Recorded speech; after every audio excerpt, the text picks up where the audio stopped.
En realidad lo que en el fondo, más allá de los hechos de corrupción reales y que hay que investigar y que deben condenarse a quienes han hecho lo que no se debe hacer, en el fondo lo que se percibe también es una ausencia política, y como no hay política, los grupos políticos hacen política a través de la justicia y se genera una especie de cadena de felicidad bastante condenable, que es la denuncia de política en los estados judiciales, más la connivencia de los medios de comunicación con esa estrategia, más los deseos naturales y bastante humanos de la justicia, de supervivir como estructura, pero además ascender en base a méritos políticos y no de trabajo en búsqueda de la verdad. Todo eso en Río Negro realmente Río Negro es un póster de este tipo de maniobra política, en la que quedamos involucrados absolutamente todos. No me quedo fuera del tema. Entonces hay un poco que desbrozar todo eso. Yo considero que la situación de corrupción del gobierno que me tocó encabezar más compleja es la causa del Banco Provincia de Río Negro, que precisamente no tiene fundamento en ir a buscar la plata y llevársela para la casa, porque lo han puesto pata para arriba 20 veces y no han encontrado absolutamente nada, sino que tiene sustento una decisión política, que es refinanciamos a las empresas endeudadas de Río Negro para que sigan superviviendo. De la que aún está convencido. Por supuesto. No solamente estoy convencido, sino que lo haría 20 veces de la misma manera. Ahora, si en el refinanciar alguno no hizo lo que corresponde y le dijo, para refinanciar, si no hay tanto, no te refinancio, bueno, eso es lo que hay que investigar, pero eso no es lo que se investigó, se condenó políticamente previamente. Por eso es que hubo 2 condenados, hubo 7 procesados, 2 condenados. De los 7 procesados no hubo ningún empresario. ¿Cómo puede ser que en un banco los beneficiarios de la supuesta corrupción no sean también no estén en el banquillo de los acusados? Y después de los 7 condenados, como 4 o 5 estaban vinculados a la continuidad del gobierno radical, decidieron absolver a 4 o 5 y dejar 2 condenados del funcionario de Massachusetts. Y por supuesto eligieron uno que tenga el mismo apellido que el ex gobernador. Entonces yo realmente y ahí, sobre todo a la oposición, al peronismo, le contesto con una frase de Perón. Es decir, no es que yo haya sido bueno o malo, los que vinieron después no fueron mucho mejores. Y en el campeonato de la corrupción, los que vinieron después, sean radicales o los que están ahora, ya no están relegando al 3º o 4º lugar. ¿También los que están ahora? Sí, por supuesto. Los que están ahora es mucho más complejo todavía el tema, porque se le agrega el tema de la incapacidad. Es decir, no hay una respuesta del Estado y ya hay signos claros en el manejo de las decisiones. Para mí la corrupción es también es, como dicen los gremios progresistas, es un criterio bastante amplio también. O no es corrupción poner 30.000 empleados, 20.000 empleados en disponibilidad y utilizar el garrote de la disponibilidad para decir vos sí, vos no, que es una variable del concepto. Ni hablar de los megasueldos, ni hablar de las dotes, todo el esquema de obras públicas de la provincia ya está a tiro de ser calificado de corrupción en 90 días de gestión, ya. Así que no sé, yo no lo vengo siguiendo puntualmente, pero yo creo que ya debe haber 4 o 5 denuncias a los actuales funcionarios. Cuidado, es mucho en 100 días de gobierno ya tener ese tipo de situación, con todavía una población y una dirigencia política de la oposición que no se anima o no puede hacer cosas porque es el crédito que se da a un nuevo gobierno. Pero imaginemos esta situación dentro de 20 meses. ¿Cómo analiza este hecho justamente que en las encuestas la imagen del gobernador mira bien y no la gestión? No, desconozco las encuestas, pero he escuchado ese comentario, que la imagen, el gobernador está haciendo un gran esfuerzo y sobre todo lo ayuda la situación difícil que le toca vivir. Desde el punto de vista de cualquier ciudadano está dispuesto a tolerar. no sé qué es bien también, si un gobierno... Por lo menos mire más la imagen sí, que... Sí, bueno, la sociedad se va aferrando también a situaciones. Es decir, si encima de ser mala la gestión, es mala la gestión de la imagen del gobernador, estamos en el horno los rionegrinos, porque le faltan todavía 3 años largos y complejos. De todas maneras, a mí me gustaría revisar los números, o sea, conocer los números, porque si alguien considera que es muy buena imagen un 40 o 45% a los 180 días de gobierno, ojo, porque hasta donde yo sé, el gobierno tiende a desgastar más que a sumar credibilidad. No se descarta que incluso mejore. Tenemos hechos recientes de la política argentina, el mismo kirchnerismo trepó de 25 a 50, pero el horizonte de complejidad y de situaciones no es la mejor, así que creo que es muy pronto para hacer juicios sobre imágenes. ¿Y esta inacción que usted ve en el gobierno, cree que tiene que ver con que está gobernando quien no se propuso hacerlo? ¿Que tiene que ver con la muerte de... No, seguramente son un montón de cosas. O que ya igual se hubiera dado esta situación con Soria gobernando. No tener equipos, no tener... No sé, eso va a ser futurismo. Algo de eso debe haber, porque en realidad todos los funcionarios que se encuentran en el TN fueron mencionados por Carlos Soria.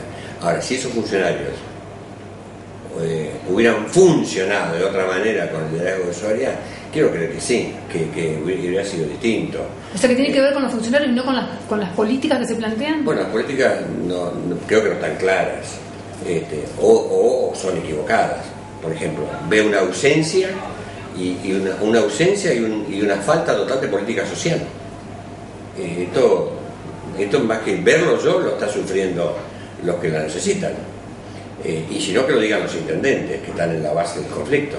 Veo una ausencia total de un programa de obra pública. Veo una ausencia, que no sé, ir a buscar plata a la ANSES para anunciar por 4ª vez el grupo de viviendas.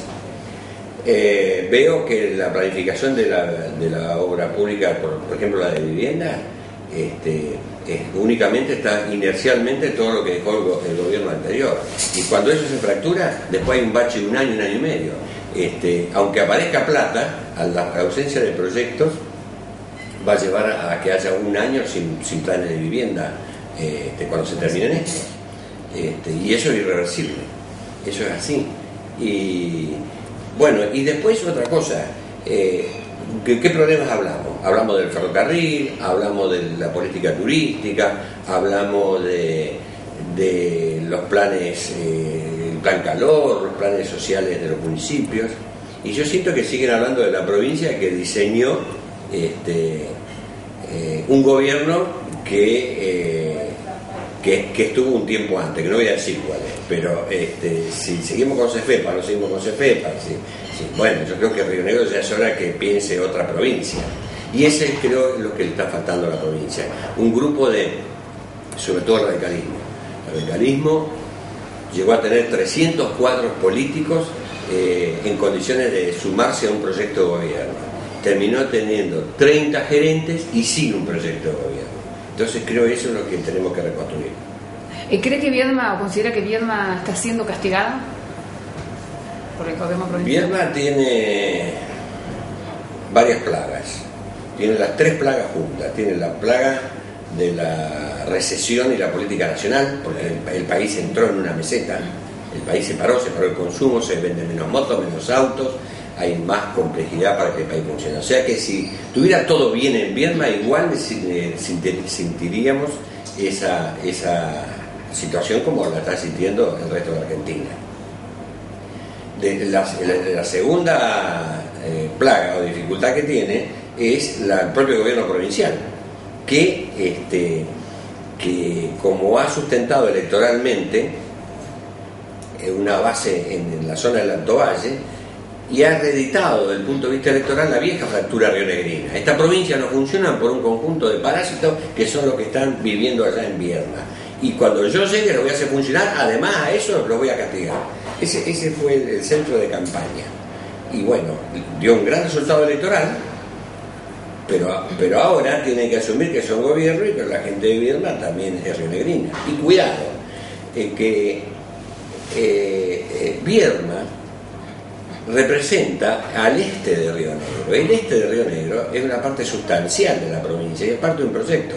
Río Negro tiene dos proyectos: el proyecto centralizado en el Alto Valle y General Roca, o un proyecto armónico, un proyecto equilibrado. Esto ya nos dividió a los rionegrinos en la década del 60, que se grafican dos ciudades: el proyecto de General Roca o el proyecto del este o de Viedma. Castelo fue el que entendió esto originalmente. El gobierno justicialista de Mario Franco no estuvo errado también en sus políticas para entender la provincia como un todo, pero siempre está subyaciendo el proyecto del centro de la provincia, con un polo de poder que está centralizado en la prédica fundamentalmente del diario Río Negro. Tiene la otra visión de Río Negro, que es la visión de tres exportadores concentrados en toda la riqueza frutícola, que es la visión de toda la obra pública vista del Alto Valle, y que la zona que vale la pena levantar de Río Negro es la zona del Alto Valle, donde Bariloche funciona por sí solo, y en el este hay una suerte de dependencia del Estado perniciosa, una visión liberal totalmente a ultranza, que es la de Julio Ragneri.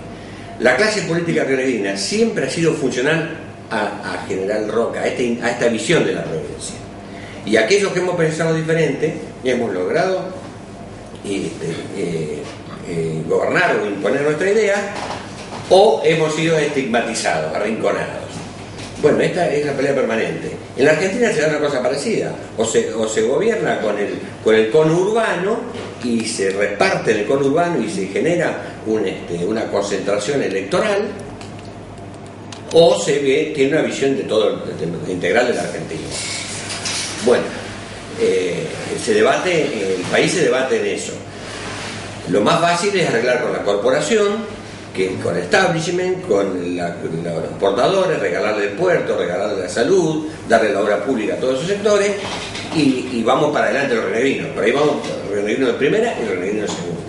Entonces, esa segunda situación es la que vive Viedma, la de un proyecto provincial que es funcional a esos intereses del centro de la provincia. Y hay una tercera situación, que es la propia de Viedma, que el momento socioeconómico requiere que el municipio de Viedma también mantenga sus planes sociales, que la situación de la línea sur, que empieza como siempre a recibir los embates de esta falta de planes sociales, venga a repercutir a la capital de la provincia, y la propia agresión que hay de la política oficial con el sector público, que hace que a Viedma le falte también un recurso propio. Entonces le falta un recurso propio, le falta un recurso provincial y pasa una situación provincial.